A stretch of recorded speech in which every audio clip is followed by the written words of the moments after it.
You want to hear what I did? No. Hey, there's Danny. Rizzo! Get off of that thing. You gotta get this shit.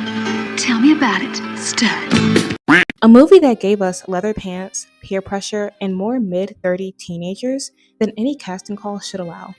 We're going to be talking about why Sandy might be the original pick-me, whether Danny's a green or red flag, and why I'm also a Rizzo stan. But first, hi everyone, welcome. My name is Tilly, and I discuss vintage and modern films from a Gen Z perspective. Grab your popcorn and enjoy the episode. I do believe Sandy has a lifetime of playing it safe, and I do think that her leather pants moment might not really be for Danny alone. She has this textbook, quote-unquote, good girl archetype. Polite, modest, academically responsible. She has years meeting family and school expectations and avoiding scandal and basically staying in a controlled lane.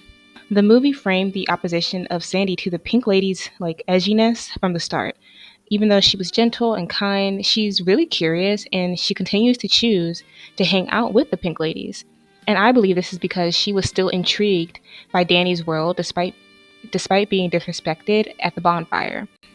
This has to be a good girl burnout theory because maybe she just wanted to rebel after years of being perfect, and Danny just happened to be the spark that ignited the fire within Sandy. And she probably had this internal tension of, I really want to stay true to myself, but I also want to feel more alive than what this nice girl box allows.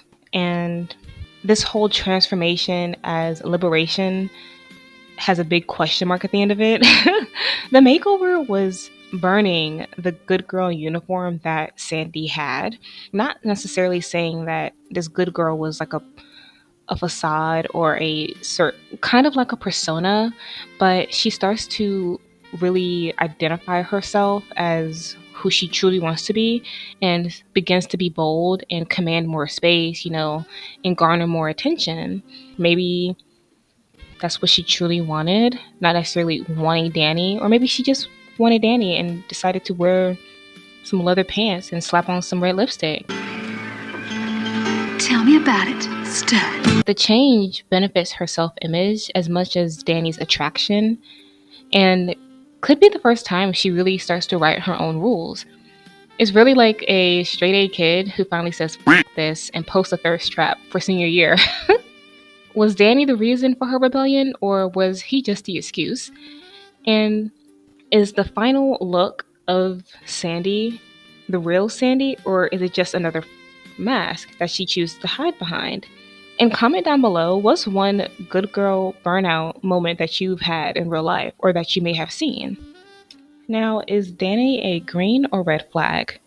Danny is basically bragging about Sandy right here in the summer night scene, hinting at things he never knew they really did and just over exaggerated the entire time. I do believe her falling head over heels for him is what most teenagers experience when really liking a guy or a girl. And not going to lie, Danny wasn't hitting the notes in this song. You can fight me for it.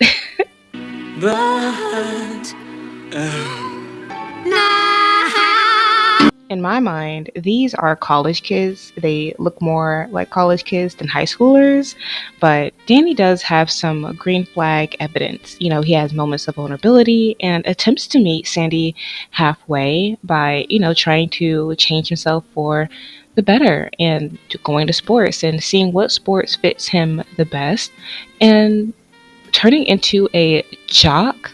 I'm not used to the word jock. We call them athletes.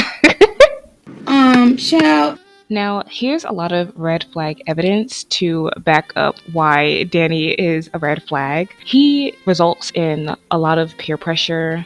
He is also image obsessed, and he is very inconsistent with his behavior. He does a lot of back and forth with Sandy, disrespects her, especially at the bonfire.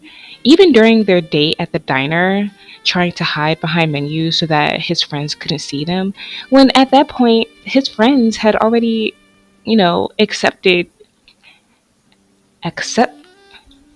embraced Sandy into the clique. So I don't know what he was so scared of, and I still don't understand why Danny was trying not to be seen with Sandy. But I don't know if it's because of the complexity of high school identity politics or if it's male ego. He just acts as if he's a random fling in front of his friends, and peer pressure is more great than the genuine connection for half of the movie. He rarely apologizes directly to her. He tries to make up for it by doing small gestures, which I mean, actions over words always, but when the actions are blurred, is different. And child, he literally tries to take advantage of Sandy in the car and then sings a song for forgiveness and blames her for his misery and horniness. That is not love. That's not romance. I sit and wonder why you left me. Because you tried to. I would love to know your input down in the comments for this one as well. In my opinion, he's giving situationship energy and I don't like it. He's more of a red flag than a green flag. I mean, yes, throughout like the last 5 minutes of the film, he tries to become a better boy, man, boy man, boyan. But I don't think it should have been for a relationship. I think it should be for him to grow as a person. Now let's get into my girl Rizzo. She is literally the broken smile in pink. So Rizzo isn't just a sassy side character, she's really the movie's emotional truth bomb. Her sarcastic armor hides real pain, fear, and insecurity. In an era where vulnerability is more acceptable, Rizzo's storyline feels ahead of its time. Like she faces pregnancy rumors, she faces, slut shaming and the emotional distance from her peers, yet she never lets her guard down publicly. She has this duality towards her, making her one of the most relatable characters for modern audiences who understand the concept of masking emotions to survive social judgment. So, from what I perceive and when watching the film, Rizzo had a past fling with Danny, and it ended badly possibly due to him cheating with Cha Cha Di Gregorio. I don't know. We're just gonna call her Cha Cha. However, Danny does try to clarify that his relationship with Cha Cha was not serious or committed when answering Sandy's question about Cha Cha. Oh, come on, Sandy. I told you on the phone that I was sorry. I know that you did. Yeah, well, you do believe me, don't you? Well, yes, but I still think that you and Chacho went together. We did not go together, Sandy. We just went together, that's all. It was more casual and physical when he says they just went together, and he's implying that they had a fling or a brief romantic encounter rather than an actual relationship. This distinction is important to Danny, especially as he tries to reassure Sandy about his feelings for her and to downplay his past with Cha Cha. So Danny says that we didn't go together, we just went together. Sandy is saying, well, that's the same thing. Back in this time, when two young people go together, they were going steady, they were together, they were exclusive. Nowadays, when people say, oh yeah, we go together, it's very casual. Whereas back then, when you say, oh yes, we go together, it was exclusive. That's my girl, that's my guy, we go together, we're dating, we're boyfriend and girlfriend. I don't know, it's just a big cluster. It's either, you stop walking around it. It's either you went with her or you didn't.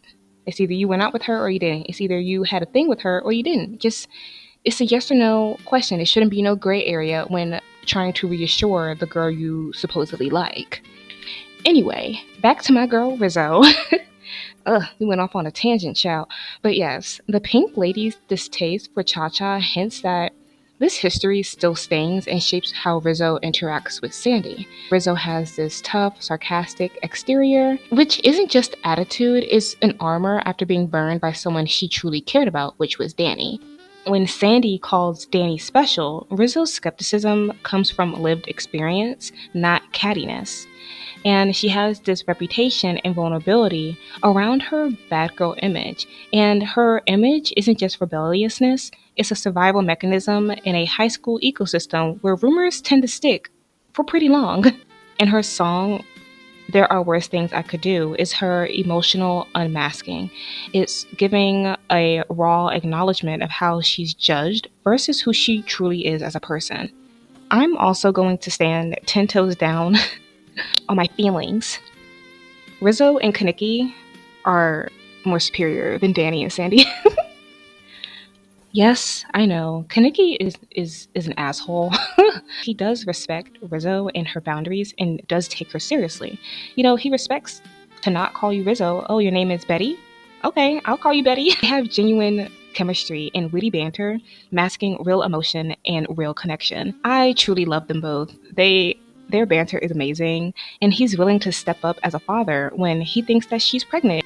More than likely, never would have done with her, and I doubt Danny would ever do that with Sandy, if I'm being honest.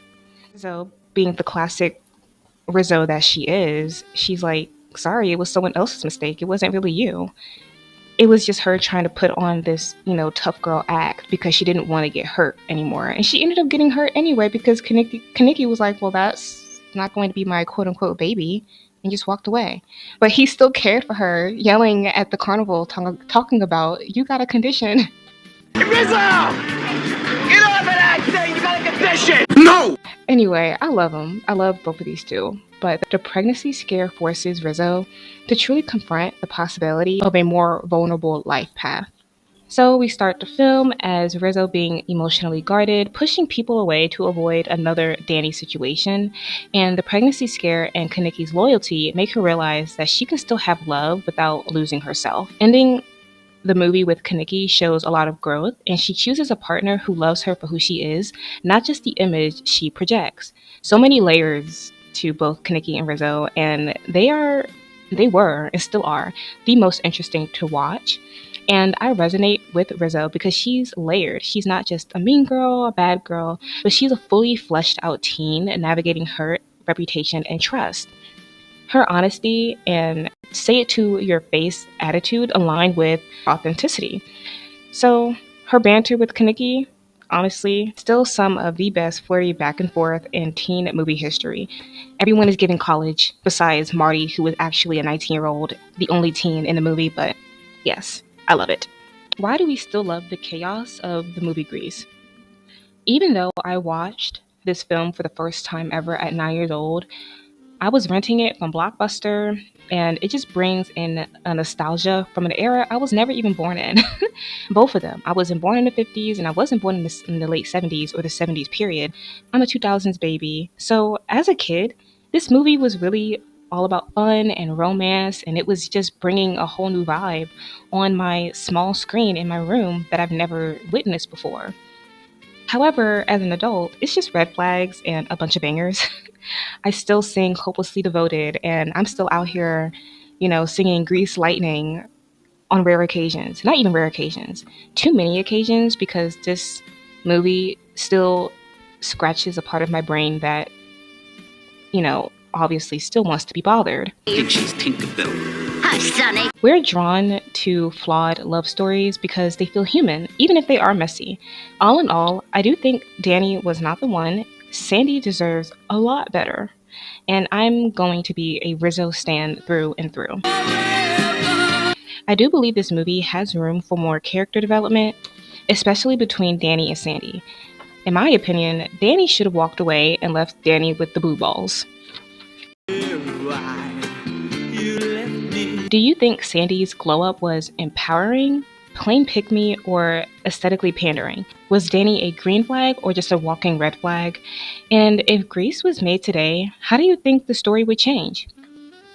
Alrighty, it is time to sign off, really unpack this movie, and put up my popcorn bowl and coffee mug. Thank you all so much for watching this episode, and I can't wait to share what I have next. Blonde hair, screeching in the sky, and terror. Roll the sources. Cheers!